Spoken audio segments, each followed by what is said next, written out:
Hi everyone, I'm Jennifer from English with Jennifer. Do you know what I have here?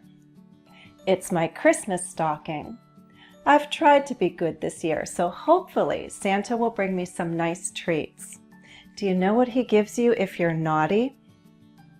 Traditionally, Santa Claus gives a lump of coal to naughty boys and girls.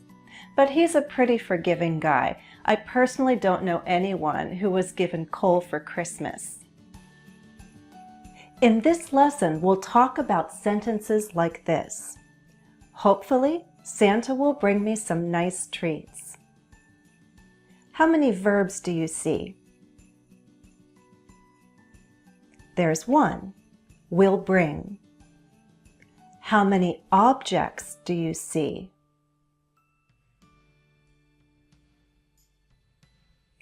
Two, some nice treats, and me. How about this next sentence? Santa Claus gives a lump of coal to naughty boys and girls. How many verbs? One, gives. How many objects? Let's find them. What does Santa give? A lump of coal. Who receives the coal?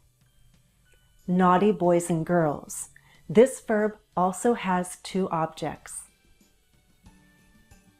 When a verb takes two objects, we call it ditransitive. It's less important to know the term and more important to understand the grammar pattern so that you can build sentences correctly.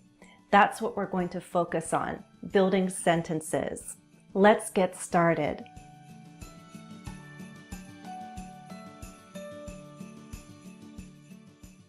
In this sentence, there are two objects. Santa Claus will bring me some nice treats. But why are there two objects? Remember, in English, we can talk about a direct object and an indirect object. What's the difference? Well, let's back up here.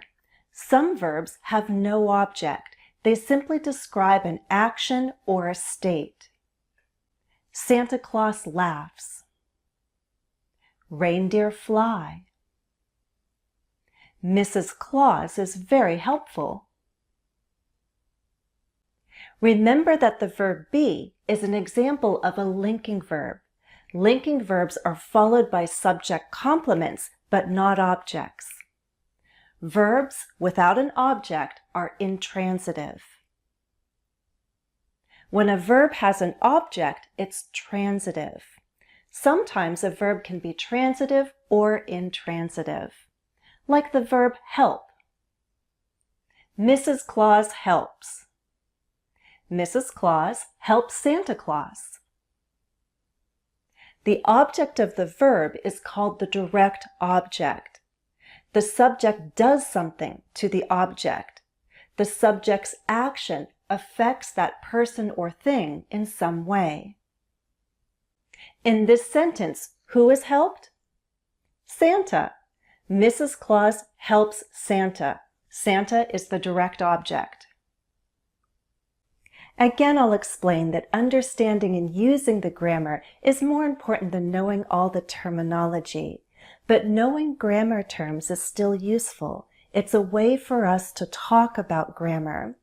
So let me explain that when a verb can be transitive or intransitive, we can call it ambitransitive.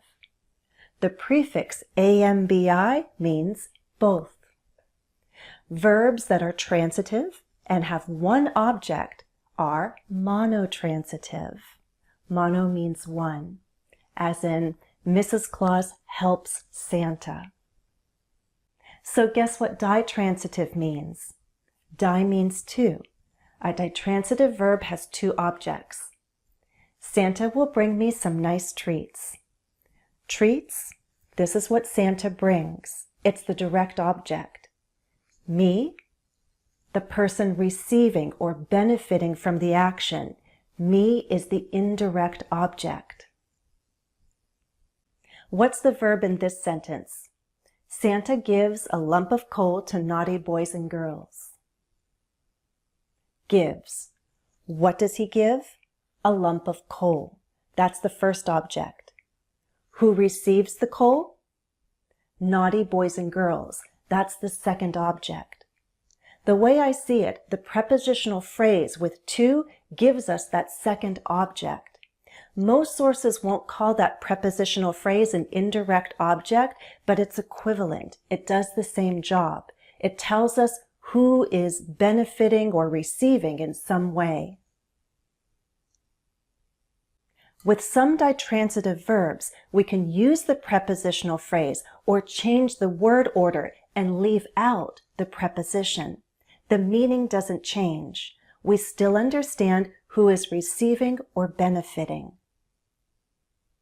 So with ditransitive verbs, the two patterns are subject, verb, direct object, and then a prepositional phrase as the second object. Santa gives coal to naughty children. And the second pattern, subject, verb, indirect object, and then the direct object. Santa gives naughty children coal. By the way, sometimes you'll hear people use the term double object. It's just another way to talk about ditransitive verbs.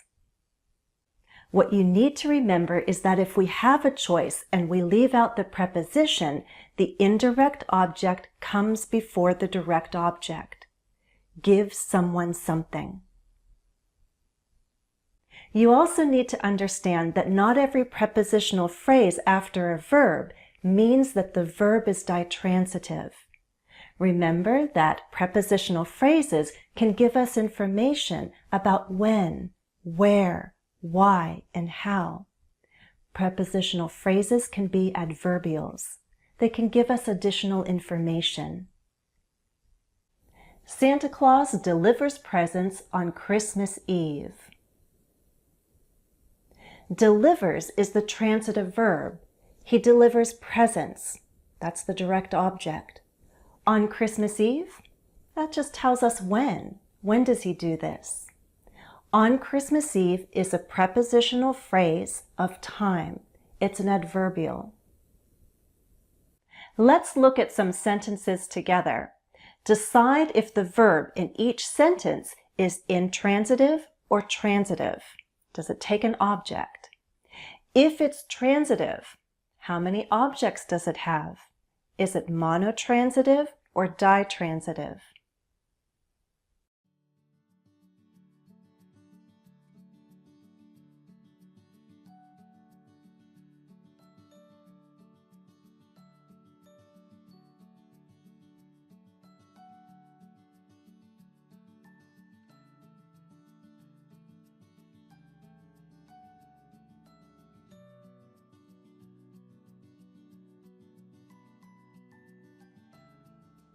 Let's go over the answers. 1. Reindeer pull Santa's sleigh. Pull is transitive. What do they pull? Santa's sleigh. One object. 2. Santa enters a house through the chimney. The verb enters is transitive. What does he enter? He enters a house. House is the direct object. How exactly does he get in? Through the chimney. That's a prepositional phrase functioning as an adverbial. 3. Santa's red suit gets dirty. The verb? Gets. This verb has multiple meanings. Here we're using it as a linking verb. It has an intransitive meaning, similar to becomes. His suit becomes dirty. Subject, verb, complement. Dirty is a subject complement. 4. Children can send their wish list to Santa. The verb, can send. What are they sending? Their wish list. Wish list is the direct object of the transitive verb send. Who receives the list? Santa. We have a prepositional phrase, and it tells us who receives something. Now I'm going to show you sentences with ditransitive verbs. 2 objects. I want you to change the word order. Remove the preposition.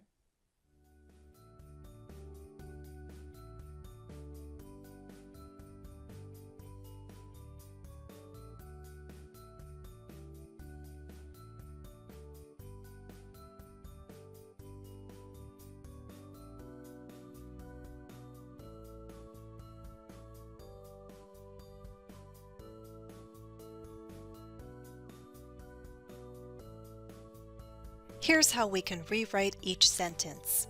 1. These days, kids can send Santa a text message. 2. In the past, tech-savvy kids faxed Santa their wish list. 3.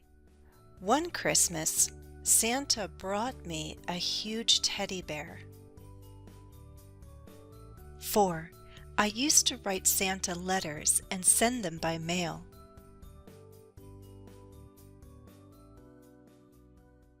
How did you do with that last task?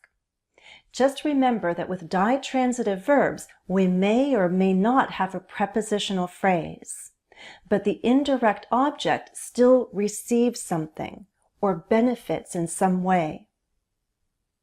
2 and 4 are common prepositions with ditransitive verbs.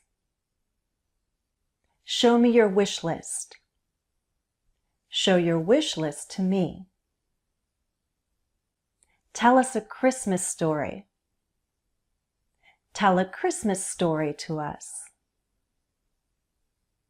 I'll bring you some holiday cookies. I'll bring some holiday cookies for you. Some people send their friends fruit baskets. Some people send fruit baskets to their friends. So far, I've only shown you ditransitive verbs that use the prepositions to and for, but there are ditransitive verbs that use other prepositions. Remember that not all sources agree on terminology and examples, but when a verb requires a certain preposition, we can call it a prepositional verb. Don't confuse that with a phrasal verb. With phrasal verbs, the particle can extend or change the meaning. Like, listen up. This phrasal verb means, give me your attention. As in, hey, listen up everyone, I have a special holiday announcement to make. A prepositional verb is just a verb with a prepositional phrase. For example, let's listen to some holiday music. There's only one preposition there, right? So some people call that a monotransitive prepositional verb. It's a big name, I know, but it just means that we need a verb plus a preposition and then the object of the preposition. And we can't omit that preposition. Here are monotransitive prepositional verbs you already know. Listen to holiday music. Stare at the beautiful Christmas lights. Wait for Santa and his reindeer. Play with new toys. These are set phrases or collocations you're already familiar with. Now we can look at ditransitive prepositional verbs you already know. I thank everyone for their holiday wishes. How do you explain flying reindeer to little children? I'd love to introduce you to American holiday traditions. We can compare your traditions with mine. Look at this next group of ditransitive verbs and find the prepositional phrase functioning as the second object.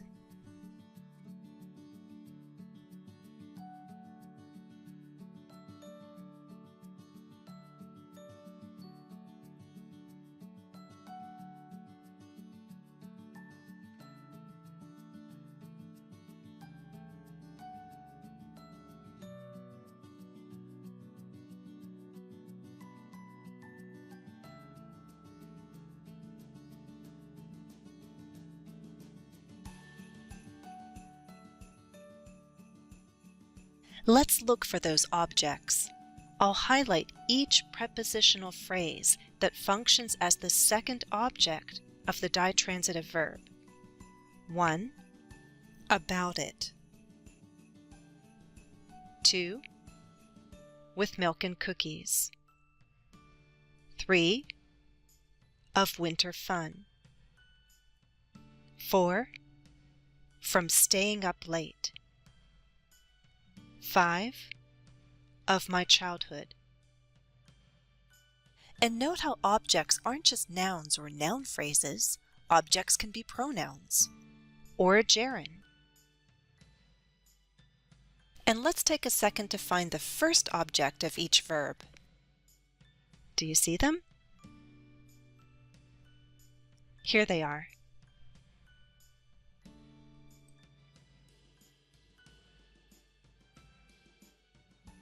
This set of examples show how sometimes the double object is necessary. The sentence only makes sense with both objects. Other times, one of the objects can be left out, and I'd say usually it's the indirect object. I know that prepositions are tricky, and I'd like to remind you that I have a whole playlist on prepositions. I'll put the link in the video description, okay? When you don't know which preposition to use with a verb, look in a learner's dictionary. It will tell you the grammar needed. When you learn a new verb, be sure to know the grammar it requires. Learn common phrases like verb plus preposition. These common phrases are collocations. Collocations help you build sentences. Here are some collocations you should know for ditransitive verbs. In this first group, you can leave out the preposition. Remember, if there's no preposition, put the indirect object first and then the direct object.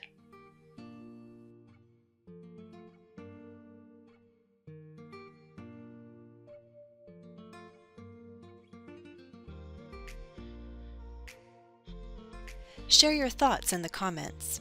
You're having a holiday party. Will you send your friends an online invitation or just text them the details in a group chat?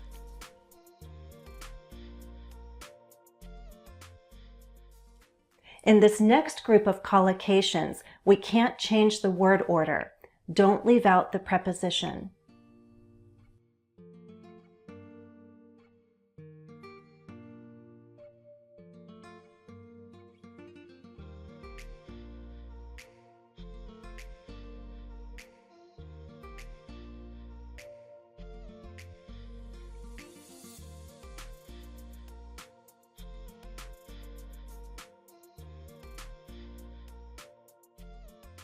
There are also a few ditransitive verbs with no prepositional phrase. For example, a live tree can cost you $70 or more. Cost someone something. You'll see this pattern with other verbs related to payment. Charge, fine.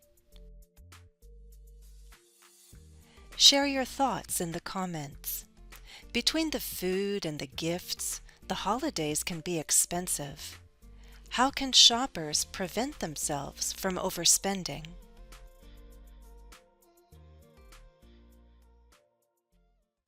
Okay, I'm going to increase the challenge now. Ready? Don't worry, I'll help. Transitive verbs have an object, right?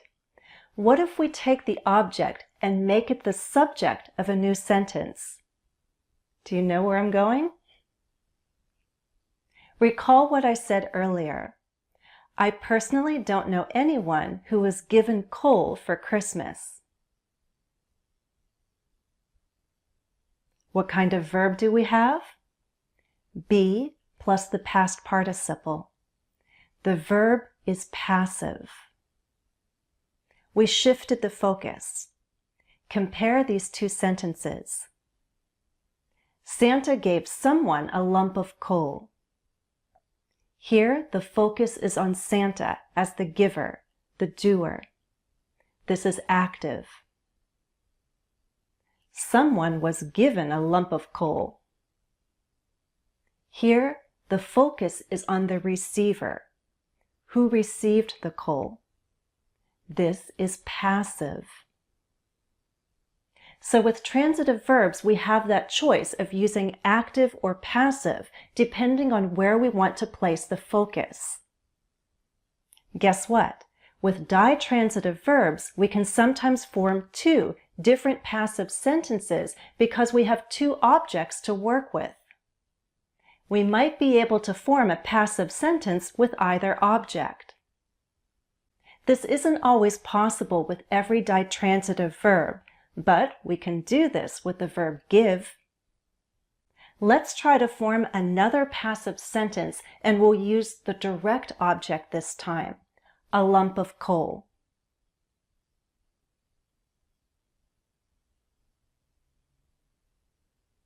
A lump of coal was given to someone by Santa. We could leave out the by phrase if it's clear from context. Can you form passive sentences with these ditransitive verbs?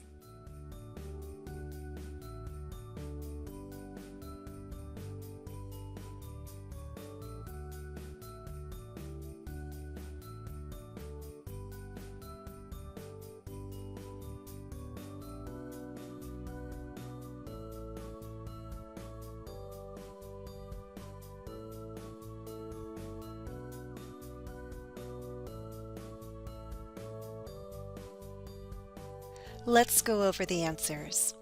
1. We've been taught some Christmas traditions by Jennifer. Some Christmas traditions have been taught by Jennifer. 2. Students aren't assigned a lot of homework over the holidays. A lot of homework isn't assigned to students over the holidays. Note how in each pair we first used the indirect object as the subject and then the direct object. Let's review. A verb may or may not have an object. If it doesn't have an object, we call it intransitive. If it does have an object, it's transitive. A transitive verb has what kind of object? A direct object. That's what the subject acts on. The direct object is affected by the action. If a transitive verb has one object, it's monotransitive. Sometimes people talk about double objects because there are verbs that have two objects. We can also call these verbs ditransitive. So ditransitive verbs have a double object. Two objects, a direct object and an indirect object. Sometimes that's a prepositional phrase. Other times the preposition can be left out and we still understand. But if there is no preposition, the indirect object comes first. Indirect objects generally receive something or benefit from something. And here's a bonus question. Do you remember what we call a verb that has both an intransitive and transitive meaning? Ambitransitive. And I do have a lesson on that topic. I'll put the link in the video description. Let's end here. If you'd like more practice, you can become a member of my YouTube channel. Then you can request practice at the next monthly live stream. If you'd like practice one-on-one, you can join me on Patreon at one of the higher tiers.